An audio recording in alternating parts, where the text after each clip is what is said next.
નમસ્કાર મિત્રો, સ્વાગત છે તમારું આપ સૌને સિયારી ચેનલ ગુજરાતી સાહિત્ય વિદ નિકુંજ યુટ્યુબ ચેનલમાં. હું નિકુંજ પરમાર આપ સૌનું તહે દિલ સ્વાગત કરું છું મિત્રો. તો આજના વિડીયોમાં આપણે ચર્ચા કરવાના છીએ પેન્શન માટે આવે સારા સમાચાર. પેન્શનને ઉંમર ભેદભાવ વગર મળશે. પેન્શનને 18 મહિનાનું જે એરિયસ બાકી છે તે પણ મળશે. પેન્શનમાં 5%, 10%, 15%નો વધારો કરવામાં આવ્યો છે. તો શું છે ચર્ચા આપણે આજના વિડીયોમાં વિગતે ચર્ચા કરીશું. વિડીયો શરૂ કરતા પહેલાં ચેનલમાં નવા છો ચેનલ સબસ્ક્રાઈબ કરી લો, વિડીયોને લાઇક કરી લો. વોટ્સઅપ ચેનલ ટેલિગ્રામ બંને બનાવે છે, લિંક પર ડિસ્ક્રિપ્શન મૂકું છું, અવશ્ય જોઈન થઈ જજો. તમને આ ચેનલ પર સરકારી કર્મચારી, નિવૃત્ત કર્મચારી, પેન્શનધારક તેના પગાર બાબતે ડીએડીઆર, એચઆરએ અન્ય કોઈ પણ અપડેટ આવે તો પણ જાણ કરવામાં આવશે. તો આપણી આ ચેનલ ગુજરાતી સાહિત્ય વિદ નિકુંજ ચેનલને સબસ્ક્રાઈબ કરીને બેલ આઇકન બટન દબાવવાનું ભૂલશો નહીં. તો ચાલો જાણીએ આજની મહત્ત્વની અપડેટો.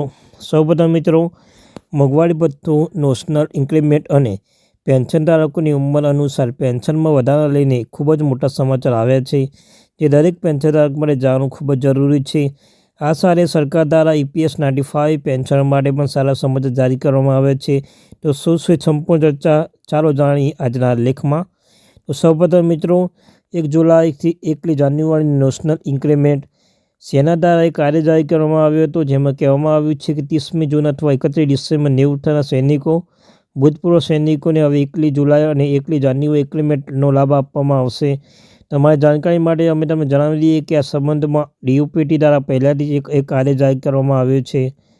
હવે સેનાઓને પણ આદેશ જારી કરાયો છે કે કેન્દ્રીય પેન્શનોની સાથે હવે સેનાના કર્મચારીઓને, ભૂતપૂર્વ સૈનિકોને 1 જાન્યુઆરી અને 1 જુલાઈના રોજ ઇન્ક્રીમેન્ટનો લાભ મળવા જઈ રહ્યો છે. EPS 95 પેન્શનો માટે સારા સમાચાર. EPFO દ્વારા EPS 95 પેન્શન માટે એક મહત્વપૂર્ણ આદેશ જારી કરવામાં આવ્યો છે, જેમાં કહેવાનું છે કે EPS 95 પેન્શન હવે દેશની કોઈપણ જગ્યાએથી કોઈપણ બેંકમાંથી તેનું પેન્શન મેળવી શકશે. નિવૃત્તિ પછી પેન્શન ગમે ત્યાં રહેતો હોય હવે તેને પેન્શન મેળવવામાં કોઈ સમસ્યા સામનો કરવો પડશે નહીં. તે દેશના કોઈપણ બેંકમાંથી કોઈપણ જગ્યાએ પેન્શન મેળવી શકશે. પેન્શન ભેદવાનો અંત આવ્યો.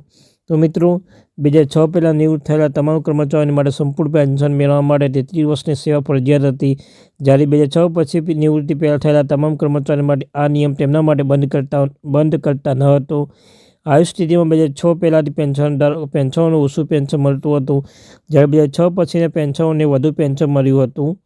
તો 2006 પહેલાંના એક નિવૃત્તિ પેન્શન તેના સંબંધમાં સુપ્રીમ કોર્ટમાં અરજી કરી હતી, જે પછી સુપ્રીમ કોર્ટના ચુકાદો આપ્યો હતો કે પેન્શનને લઈને ભેદભાવ ન હોઈ શકે. 2006 પછી જન્મેલા લોકો માટે જે નિયમો લાગુ પડે છે તે જ 2006 પહેલાં જન્મેલા લોકો માટે પણ લાગુ હોવા જોઈએ. 65 વર્ષની ઉંમર પેન્શન 5%નો વધારો.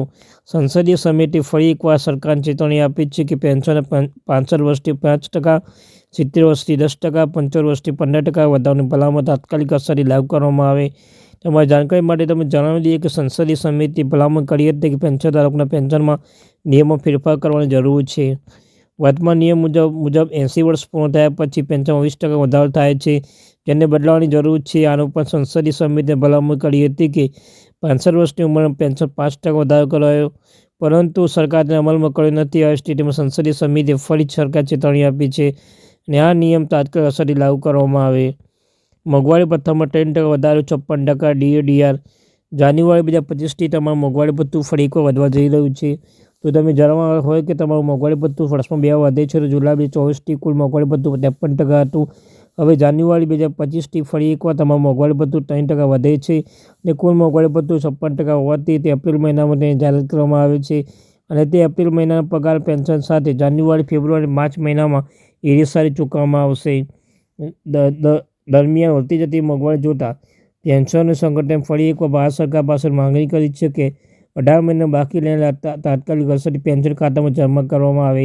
જો એકવાર શક્ય ન હોય તો 3 થી 4 હપ્તા ચૂકવવું જોઈએ, પણ ચૂકવવું જ જોઈએ. તો મિત્રો, આ હતી માહિતી. Thank you very much watching my video. તો મિત્રો, આપણે જ્યારે ગુજરાતી સાહિત્ય વિદ નિકુંજ ચેનલને સબસ્ક્રાઈબ કરી લેજો. રોજના રોજ આવી માહિતી અમને મળતી રહેશે. Thank you very much watching my video. જય હિન્દ, જય ભારત.